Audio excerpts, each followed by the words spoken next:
कालेबुङ जिल्ला अन्तर्गत पेदुङ खण्ड कागे हाल पेदुङ निवासी एक असल शिक्षक एवं धार्मिक सामाजिक एवं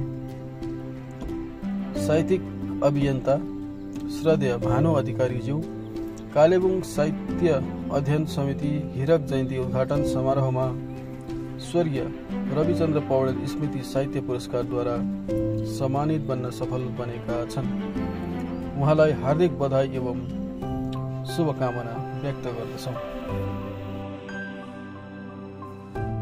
र हाम्रा स्वयंसेवी साथीहरूलाई उहाँलाई खदामा राखेर सम्मान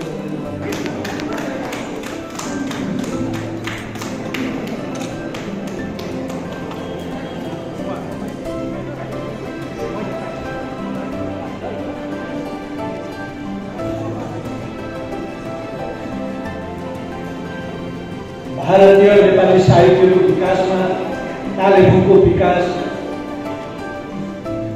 यी साहित्यकारहरूले विभिन्न विधाहरूमा कलम चलाएर जुन प्रकारले सहयोग गरिरहेछन् त्यसैमाथि ऋणी भएर आज नेपाली साहित्य अध्ययन समितिले उहाँहरूको जुन परिश्रम छ, जुन योगदान छ त्यसलाई प्रकट गर्दै आज यसरी सम्मान गर्न पाउँदा हामी गर्वानुभव गरिरहेछौँ।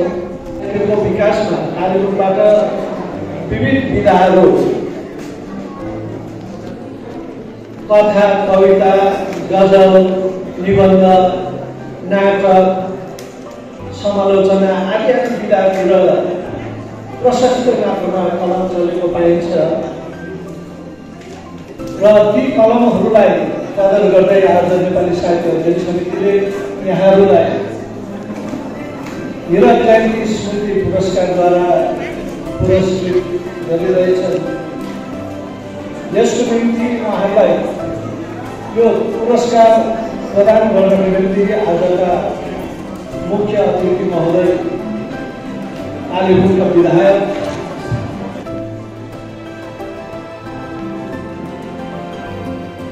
र पहिलो हामी श्री भानु अधिकारी ज्यूलाई यो सम्मान प्रदान गर्दैछौँ, पुरस्कार प्रदान गर्दैछौँ। उहाँ विशेष गरेर छन्दबद्ध कविता, निबन्ध, अनुवाद आदि विधातिर उहाँले प्रशस्त कलम चलाउनु भएको छ र त्यसलाई कदर गर्दै आज यो सम्मान उहाँलाई प्रदान गरिँदैछ।